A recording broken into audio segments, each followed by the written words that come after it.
자, 오늘 굉장히 중요한 내용입니다. 제가 계산을 딱 때려봤을 때 1월 6일까지가 카운트다운인 것 같고요.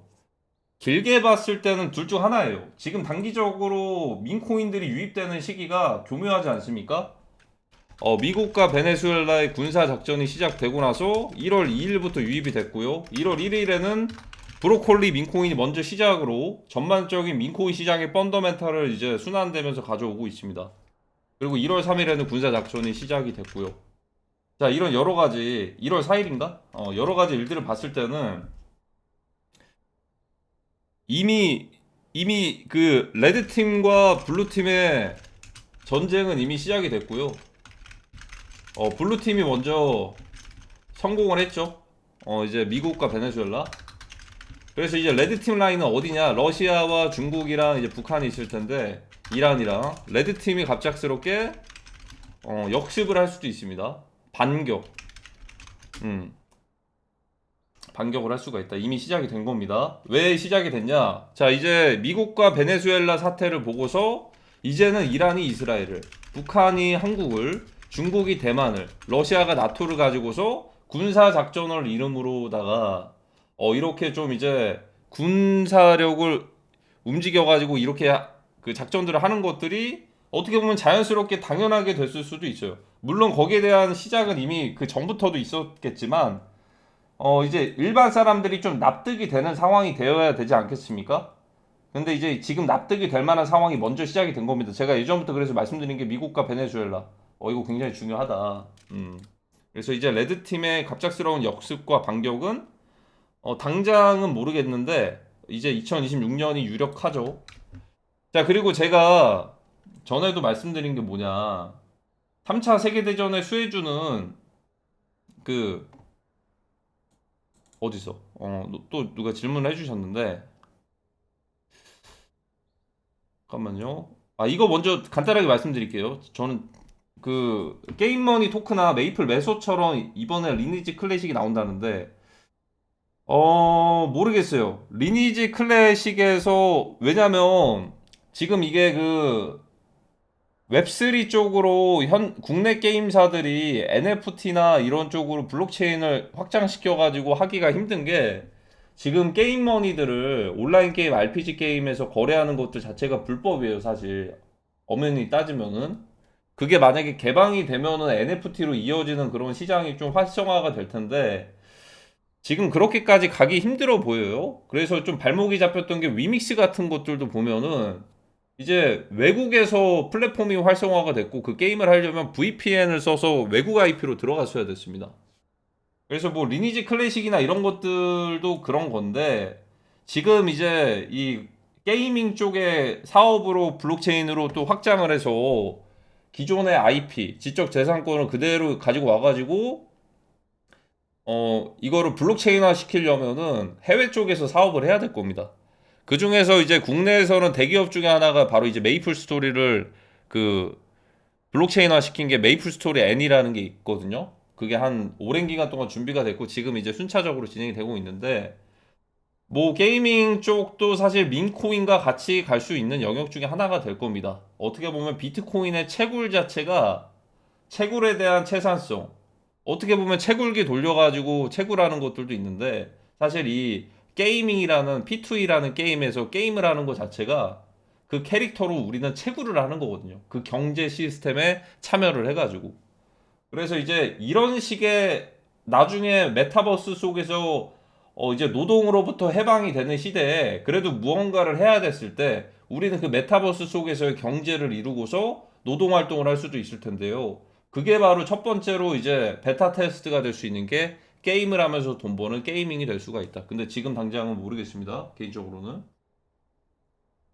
그 1월 1일에 말씀드린 게 저는 이 느낌이 왔습니다. MMGA 민코인 메이크 민코인 그레이트 어게인 페페. 1월 1일입니다. 1월 1일. 자, 근데 저는 넓게 봤을 때 2026년이라고 얘기를 드리고는 싶고요. 민코인 슈퍼사이클에 대한 기간들이 조금씩은 연장이 됐던 것 같습니다.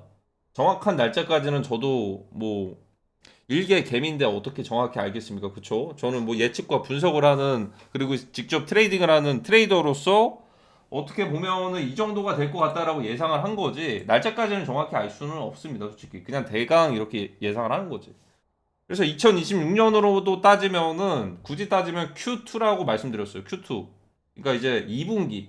Q2라고 하면은 4월달, 5월달, 6월달 정도가 되는 거죠. 근데 먼저 예상보다 좀 빠르게 베네수엘라의 그 작전이 먼저 시작이 돼가지고 베네수엘라의 군사 작전은 1월 3일이었나 1월 4일쯤에 발생을 했죠. 1월 3일인가? 그리고 1월 2일부터 페페가 오르기를 시작을 했고요. 1월 1일부터는 브로콜리라는 이제 BNB 기반의 민코인이 올랐습니다. 이거는 창펑자오와도 관련이 있죠. 자, 이게 우연이 아닐 겁니다. 왜냐하면 민코인을 시작으로 전반적인 민코인을 시작으로 알트코인 불장이 온다. 이거 허상이에요, 허상. 이거는 단기 미니 불장일 가능성이 크고 고개를 잠깐 드는 것도 언젠가 다시 폭락한다라는 걸 열어둬야 됩니다. 그러니까 무슨 마인드를 가지고 계셔야 되냐? 단타 마인드, 줄먹 마인드를 가지고 계셔야 될 겁니다. 왜냐하면 이런 식으로 이제 막바지쯤에 민코인들이 먼저 올라갔던 시기가 2024년 2, 3월이 있긴 한데요. 그때는 시작이었고 지금 구간에서는 어떻게 보면 전반적으로 알트코인들이랑 이런 것들에 대한 펀더멘탈과 기대감을 주는 정도의 약간의 페이크 느낌이 나요. 그러니까 민코인들이 올라감으로써 다른 알트코인들도 불장에 대한 기대감을 만들어주는 약간의 페이크 같은 느낌이다. 그렇게 따지면 미니 불장이라고 보시면 되고 다시 폭락한다라는 걸 열어둬야 됩니다. 그러니까 지금 잠깐 고개를 들었다 알트코인들은 그거는 이제 다시 폭락을 할 거다. 그거는 다시 폭락하는 시점은 BTC, 이더리움, 솔라나, XRP 이런 메이저 코인들이 폭락하는 시기에 폭락할 가능성이 높다라고 일단 열어두고 있습니다. 자, 근데 여기서 중요한 게 뭐냐? 민코인 슈퍼사이클은 언제 올까? 대략적으로 Q2로 예상을 하고요. Q2에서 Q3.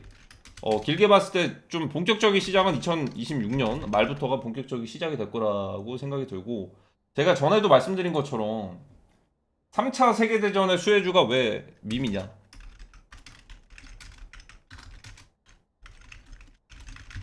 이거 의문을 가지시는 분들이 계셨어요. 왜냐하면 주식시장이라고 하여금 3차 세계대전이 만약에 발생한다.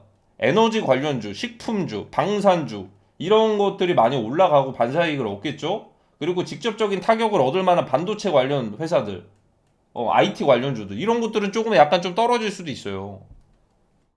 아니면 제조업 관련된 곳들도 마찬가지고. 자, 근데 코인 시장에서는 그런 것들이 없잖아요. 뭐 주식이 토큰화되는 것들로 인해서 반사이익을 얻는다? 그 예를 들어 방산주 그러니까 로키드 마틴이 토큰화가 된 주식들, 그냥 그건 주식이고 주식 테마고. 그러니까 코인이라고 하면은 굳이 따지면 이게 회피 자산으로다가 위험 자산 쪽인 비트코인 쪽으로 쏠릴 건지 디지털 금인. 근데 최근에 테더골드도 나왔단 말이죠. 국내 거래소에도 이미 있긴 했는데. 근데 왜 3차 세계대전 수혜주냐? 이걸 제가 베네수엘라 사례로 말씀드릴게요. 이거 정확하게 연결이 되네요. 제가 예전부터 말씀드렸던. 자, 이제 익명의 자본가들의 자본들이요. 어떻게 보면 3차 세계대전 과정에서 미국과 중국의 영역에서 서로 이제 제재하거나 몰수하거나 이런 식으로 압박을 가할 수도 있단 말이죠. 아니면은 공장 자체를 이제 흡수해버릴 수도 있어요. 컨트롤 타워를 이제 뺏을 수도 있고. 그러니까 이제 진짜 전쟁에서는 이런 것들이 합법이란 말이죠. 근데 이제 미중 전쟁은 사실 이거 좀 뒷부분에 말씀드릴게요. 어쨌든 이런 것들이 합법이다 보니까 예를 들어 이런 것들로 인해서 뭔가 좀 이제 어떻게 보면은 크리티컬한 데미지를 입을 수도 있겠죠. 예를 들어 내가 어떤 은행에다가 돈을 맡겨놨어요. 그 돈들이 뭔가 좀 이제 3차 세계대전 과정에서 붕괴가 돼서 뱅크런이 났어. 그럼 내 돈을 못 받죠. 휴지 조각 되는 거죠. 뭐 여러 가지 이런 상황들을 대비해가지고 그것들을 골드로 옮기던가 아니면 유동성 자산들 중에서 비교적 약간의 이제 가격 상승분을 크게 노려볼 수도 있는 신흥 이제 메타인 새로운 이제 시장이나 마찬가지인 민코인 쪽으로 옮기던가. 특히나 덱스 탈중앙화 거래소와 민코인의 조합은 어떻게 보면 익명의 자본가들이 민코인으로 그 자본들을 많이 잠식시켜 놓을 가능성이 큽니다. 익명을 좋아하고 프라이버시를 좋아하는 익명의 세력들이. 그래서 이거 이것도 이제 어떻게 보면 3차 세계대전의 수혜주라고 제가 말씀을 드린 것도 이거는 자연스럽게 자본들이 이쪽으로 흘러갈 것이다. 오히려 비트코인이나 이쪽에서는 가격 하락이나 이런 것들에 대한 손실이 커가지고 이 자금들을 현금화했을 수도 있어요. 미리미리. 이미 끝났을 수도 있죠. 공매도를 잡았을 수도 있고요. 그러면 반대로 어떻게 보면 세력들은 다른 포지션을 잡을 텐데 예를 들어 장기간의 페페코인의 롱 포지션을 하이퍼리퀴드 거래소에서 잡아두고서 하이퍼리퀴드 거래소에서 잡아둔 롱 포지션이 나중에 됐을 때 덱스에서 엄청난 큰 상승을 하게 되면 유동성 공급은 덱스에서 하면 되죠.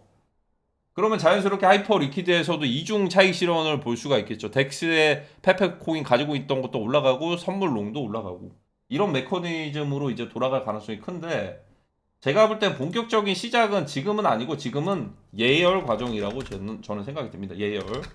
자, 그래서 대표적으로 베네수엘라 최근에 있었으니까 베네수엘라 사례를 말씀드릴게요. 첫 번째. 베네수엘라 같은 경우에는 2017년에서 2020년 사이에 유출된 금이 한 30억 달러치가 있었습니다. 국외로 수출된. 그 30억 달러 정도 규모가 되는 것들이 어떻게 보면 그때 매도가 됐고 그게 비트코인 단가가 그때 당시에 5,000달러에서 1만 달러 정도 됐다라고 하는데 그걸 비트코인으로 바꿨다라는 얘기들이 돌아요. 뭐 이런 찌라시가 도는 거는 진짜일 가능성이 큽니다. 나중에 온체인 데이터 지갑들까지 구분해가지고 공개가 될 거예요. 그러면 대략적으로 한 55만 개 정도가 되거든요. 55만 개에서 60만 개 정도가. 자, 그리고 두 번째. 2023년부터는 베네수엘라는 지금 이게 뒤늦게 나왔거든요. 석유 판매를요. 결제 대금을 USDT로 받았습니다. 왜 스테이블 달러로 받았을까? 근데 또 이제 더 중요한 건 받고 나서 USDT를 그대로 두는 게 아니고요. 이 USDT를 가지고서 BTC로 바꿨다라는 얘기들이 있어요. 이걸 왜 바꿨냐? 혹시 모를 USDT사에서 동결할 수도 있을 거라는 불안감에 비트코인은 동결 기능이 없어요. 블랙리스트가 없습니다. 그로 인해서 그것들을 동결을 했습니다. 이게. 동결이 아니고 BTC로 바꿨다.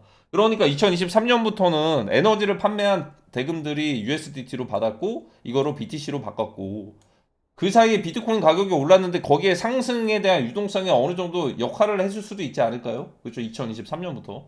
그리고 그전에는 이거 금을 팔아둔 것들을 비트코인으로 바꿔놓기도 했고 그러면 잠재적으로 베네수엘라에서 보유 중인 비트코인이 60만 개 가까이 이상이 될 수도 있다라고 얘기를 하는 거거든요.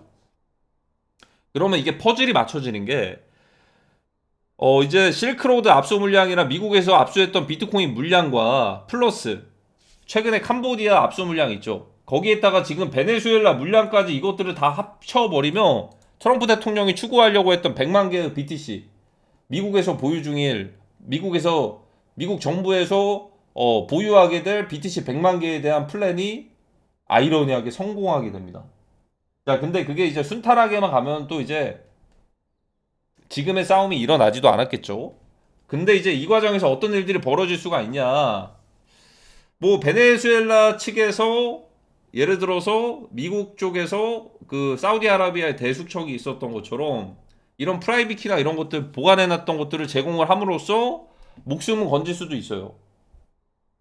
혹은 이게 만약에 거래가 안 된다라고 했을 때 반격이라고 한다면은 이제 BTC가 가격이 폭락하는 쪽으로도 반대로 올 수도 있고요. 여기에 대해서는 뭐 깊이 설명을 드리기에는 조금 이제 시간이 좀 없어가지고 그래서 이런 제가 이 결을 말씀을 드리는 거거든요. 그냥 이게 왜 덱스나 민코인이나 이런 3차 세계대전에서 이쪽으로 왜 돈이 쏠리냐 제재랑 이런 거 회피하려고 제재라든지 이런 동결이나 이 3차 세계대전에서 자연스럽게 오는 거예요. 지금 베네수엘라랑 미국도 사실상 전쟁 선포를 안 해서 그렇지 뭐 이미 러시아 우크라이나부터 시작을 해서 전쟁은 이미 시작은 됐어요. 그리고 미국에서도 민주당과 공화당이 대놓고 총칼 들고 안 싸우고 여론전으로만 싸워서 그렇지 이미 미국은 내전 상태나 마찬가지입니다. 내전이라고 하는 게 뭐 이제 예전 미국 남북 전쟁처럼 그렇게 이제 주마다 다 이제 공화당 팀, 민주당 팀 나눠가지고 싸우는 형태가 아니고 뭐 그것도 뭐 나중에 언젠가는 올 수도 있겠지만 그거 오기 전에 트럼프 대통령이 그거 막으려고 지금 뭘 하는 거냐? 팔란티어 기술 가지고서 그 불체자들 걸러내는 작업들을 지금 하고 있는 거죠 지금. 거기다가 플러스로 이제 필요한 데이터와 이제 그 실전 훈련도 필요할 겁니다. 실전 훈련이라고 한다면은 마치 북한이 러시아에 파병 가서 실전 훈련을 얻어왔던 것처럼 미국에서도 이제 앞으로 다가오는 미국의 민주당과 공화당의 진짜 내전과도 같은 상황들을 뭔가 좀 대비하기 위해서는 트럼프 대통령 쪽의 세력들은 이 팔란티어를 이용을 해서 적과 아군을 구분하는 그런 것들에 대한 이제 데이터화를 필요하게 될 겁니다. 그걸 이제 사용할 수 있는 게 테스트할 수 있는 게 바로 이제 동북아시아가 될 거고요. 그래서 이런 식으로 이제 제재라든지 아니면은 몰수라든지 금융시장의 이런 하이브리드 전원에 대해서 회피하는 쪽으로 덱스 쪽으로 쏠리게 될 가능성이 크다라는 걸 말씀드리고 싶고, 특히나 미국 같은 경우에는 지금 포지션이 어떻게 보시면 되냐, 마블 영화로 봤을 때는 이제 어벤져스 있죠. 어벤져스라고 하는 이 모든 팀들을 아이언맨이랑 어쨌든 연합군들이 다 나오죠. 블루팀이. 그리고 이제 레드팀이 나옵니다. 타노스. 지금 그러니까 타노스가 인피니티 건틀릿에 필요한 5개의 그걸 뭐라 하죠? 인피니티 건틀 5개의 인피니티 건틀릿 스톤 이 5개의 스톤을 모아야지만 인류의 50%가 사라지는 인피니티 건틀릿을 튕길 수가 있는데, 이 타노스가 이것들을 모으는 과정들이 어떻게 보면 이게 핵전쟁. 그거를 모으기까지 그냥 대략적으로 이 메타포인데, 이 핵전쟁을 하기 전까지 중국의 군사력을 최대한 미국과 비슷할 정도로 끌어올려서 시간을 끌어야 되는데, 미국에서는 그거를 알고서 빠르게 전쟁 쪽으로 빨리 항복을 하거나 아니면은 움직여라, 이런 것들을 이끌어내고 압박하는 전략일 수도 있어요. 어떻게 보면 항복을 하거나 항복하고 불복을 안 하면은 어쩔 수 없이 지금 지는 전쟁을 시작을 해라, 이런 식으로 이끌어내는 거일 수도 있습니다. 레드팀이 어디가 있지? 5개의 인피니티 스톤, 이란, 북한, 중국, 러시아. 레드팀이 이거랑 또 뭐가 있지? 레드팀 베네수엘라? 근데 베네수엘라는 핵이 없는데? 핵 보유 국가가 그 파키스탄. 파키스탄.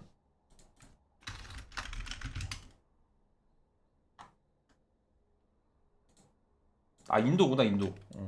잠깐만, 인도랑 파키스탄은 워낙 또 비슷비슷해가지고, 잠깐만, 인도 파키스탄이 누구 편이었지? 인도랑 파키스탄이, 인도가 레드팀이었나? 인도가 레드팀인가? 인도가 레드팀이라고 해야 되나? 인도. 맞아. 인도. 그러니까 파키스탄이랑 사우디랑 군사 그걸 연합을 맺었으니까. 요 5개가 되겠네요. 핵 보유 국가들. 레드팀. 인피니티 스톤. 지금 마지막 스톤을 모으는 단계가 중국에서 2027년 그 전시사령부, 펜타곤의 10배 크기. 그리고 이제 핵 보유량과 생산량을 계속 늘리면서 최대한 시간을 끌어서 마치 인피니티 건틀릿을 마지막 남은 카드 하나를 모아야 되는 상황인데, 그거 되기 전에 이미 베네수엘라에서 먼저 시작이 돼가지고 아마 빠르게 핵전쟁이 오기 전에 시작할 가능성도 있습니다. 그게 이제 일시적인 3차 세계대전이라고 얘기를 합니다. 가짜 페이크 3차 세계대전일 수도 있다. 하지만 핵전쟁보다는 나을 것. 이거는 언젠가는 전쟁을 해야만 된다라고 일론 머스크도 얘기를 한 거예요. 제 상상만으로 얘기를 하는 게 아닙니다. 일론 머스크도 최근에 얘기를 했죠. 저는 작년 초창기부터 계속 말씀을 드린 거고, 전쟁은 불가피하다. 5년에서 10년 사이 앞으로 향후 이미 전쟁은 시작됐을 수도 있고요. 자, 그래서 이런 식으로 미국에서는 최대한 인피니티 건틀릿 5개의 스톤을 모으기 전에 빨리 그냥 싸우자, 이렇게 가는 거고, 타노스 쪽에서는 인피니티 건틀릿을 모으고서, 그게 막강한 무기인데 그걸 모으고서 싸워야지 타노스도 승리할 가능성이 있을 거 아니겠습니까? 물론 이제 마블 영화에서는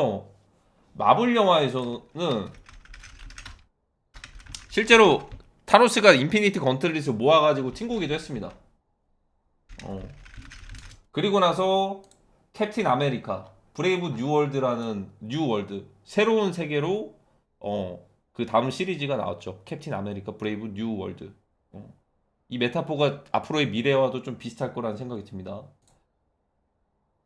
자, 그래서 이제 강조드리고 싶은 거는 그거예요. 지금 일시적인 미니 불장이라고 생각이 들고요. 알트로 들어올 펀더멘탈은 없음. 그러니까 이제 고개 드는 거예요, 고개.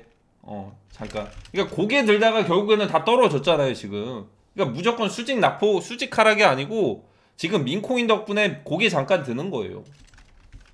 본격적으로 BTC랑 이더리움, 솔라나랑 XRP가 떨어지는 시기. 특히나 XRP의 하락폭이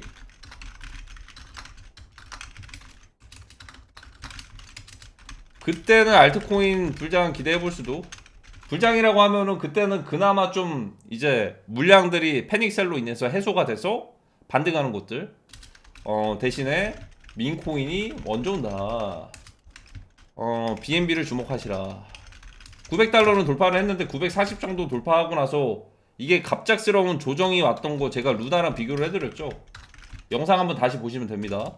2022년 2월 24일 러시아 우크라이나 전쟁 이후에 코인 시장이 한번 크게 폭락을 했는데 잘 가던 것도 폭락했는데 그게 지금의 BNB와 약간의 코인 종류만 달라졌지 사이클은 좀 비슷하게 가는 것 같다라는 생각이 들고 그리고 이제 지금 이제 베네수엘라를 시작으로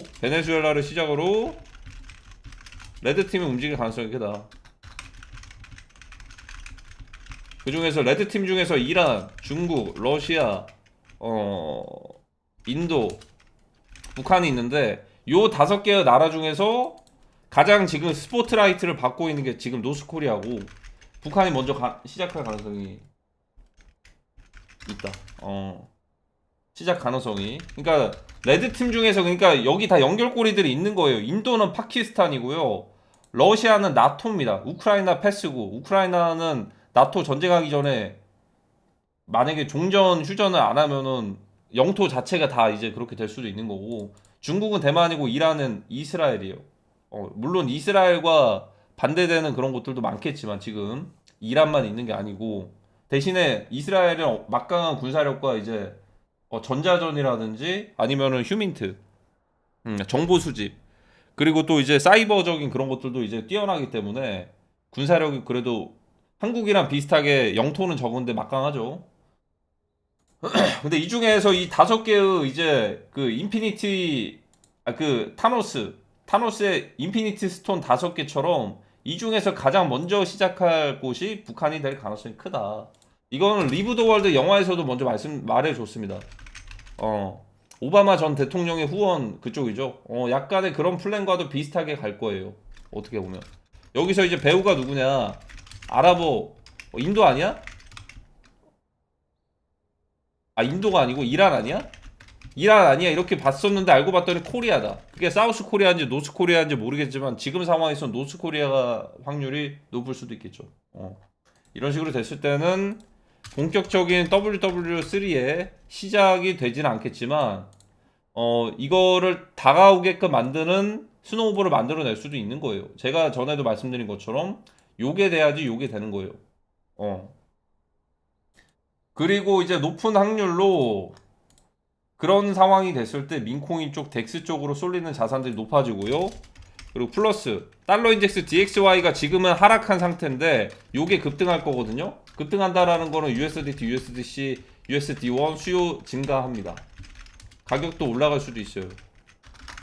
예를 들어 KRW의 가치가 하락시 요것들의 원화 대비 가격들은 더 올라가게 되겠죠. 요 상황은 다 연결되어 있다. 제가 전부터 말씀드렸던 이 3차 세계 대전에서 덱스로 밈코인으로 이쪽에 유동성이 쏠리게 되는 상황이 이제 이해가 되시겠죠? 지금 베네수엘라 쪽에서 먼저 딱 나왔기 때문에 부가적인 설명을 드리는 겁니다. 이 전쟁 과정 속에서의 회피 자산들, 제재를 피하기 위해서, 몰수를 피하기 위해서 이 자산들이 크립토로 들어오는데 블랙리스트 기능이 있는 그쪽으로는 가지 않을 것이고 예를 들어 그러면 비트코인으로 갈 수도 있는 거 아니냐. 비트코인은 반대로 가격이 하락할 수 있기 때문에 전쟁 과정 속에서 오히려 이쪽으로 가기보다는 차라리 시가총액이 조금 낮으면서 새롭게 올라갈 수 있는 곳들로 쏠릴 가능성이 커요. 사실 비트코인은 역사적으로 봤을 때 원래 20달러였거든요. 얘는 지금 역할을 거의 다 했어요. 이번 사이클에. 그 비트코인 다음 사이클은 2030년이에요. 지금이 아니에요. 이미 얘는 역할을 다 했습니다. 비트코인의 역사를 보시고 주봉 차트를 보시면요. 이미 몇 달러였냐? 이미 2, 3달러짜리가 13만 달러까지 갔으면은 6만 5천 배 정도가 오른 거예요. 이미 역할 다 끝났어요. 그러니까 얘네는 결국에는 무너지고요. 결국 무너지고 다음 사이클 2030년쯤에나 갈 거예요. 나중에나 갈 겁니다. 이게 대충 그린 거예요, 이거는. 그러니까 무너지고 다음에 간다. 그럼 그 사이에 뭐가 빛을 못 꺼지냐? 그게 바로 밈, 덱스, NFT 그리고 게이밍. 요게 수혜를 볼 가능성이 크다. 하지만 일단은 오늘 제가 말씀드렸던 1월 6일까지 이거 단기 만약에 흐름들 보이는 거 지켜볼 만 합니다. 예를 들어서 제가 말씀드린 대로 가면은, 말해드린 대로 가면은, 이 시나리오대로 가면은 BNB가 아마 940달러를 돌파를 할 거거든요. BNB의 수요가 갑자기 급증을 할 거거든요. 자, 그때가 됐을 때 루나 코인이 갑자기 폭락했던 러시아 우크라이나 침공 사태를 떠올리시면 됩니다. 갑작스러운 상승을 하다가 갑자기 막혔거든요. 940달러. 지금 BNB의 수요가 늘어나려면 BNB의 민코인이 뭔가 폭발적인 뭔가가 있어야 되거든요. 그렇게 됐을 때 BNB가 수요가 늘어날 거예요.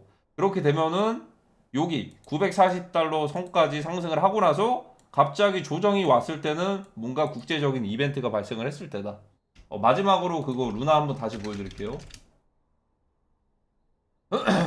지금 루나가 BNB 포지션일 수도 있으니까 다시 한번 지켜보도록 하겠습니다.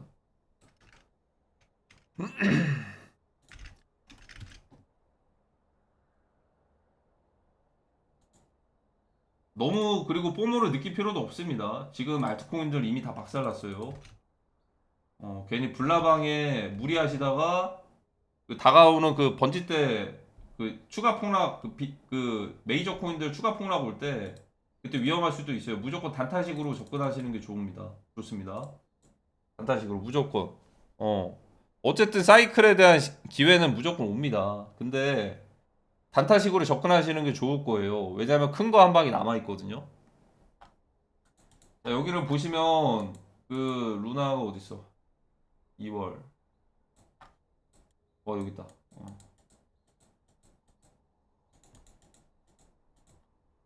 2월 24일. 자, 여기 보시면은 여기 보이시죠? 여기 이전에 상승 추세를 돌파했던 64달러, 5달러까지 가다가 갑자기 새벽쯤에 덤프를 했어요. 64달러가 50달러까지 덤프를 했는데 이때 우크라이나 러시아 전쟁이 시작된 2월 24일 새벽입니다. 지금 BNB가 똑같은 포지션일 수도 있어요. 그러면 제 예상과 제 시나리오대로 간다면은 1월 6일까지 임팩트 있는 것들이 발생을 한다면 BNB에 대한 수요가 미친 듯이 증가를 할 텐데 오히려 그때가 오히려 새벽쯤에 뭔가가 나타날 수도 있다. 물론 이제 시간 텀이나 이런 것들이 정확히 1월 6일이라고 할 수는 없겠지만 1월 6일에서 1월 8일 사이 그럴 수도 있고요. 이렇게 만약에 루나 코인처럼 조정을 크게 줬을 때 그래서 BNB가 조정을 크게 주면은 이 정도면 한 850까지도 가겠는데요. 이렇게 850까지 BNB가 가버리면 비트코인이랑 얘네들도 다 같이 떨어지겠죠, 한번. 그거 거의 얼마 남지 않았습니다.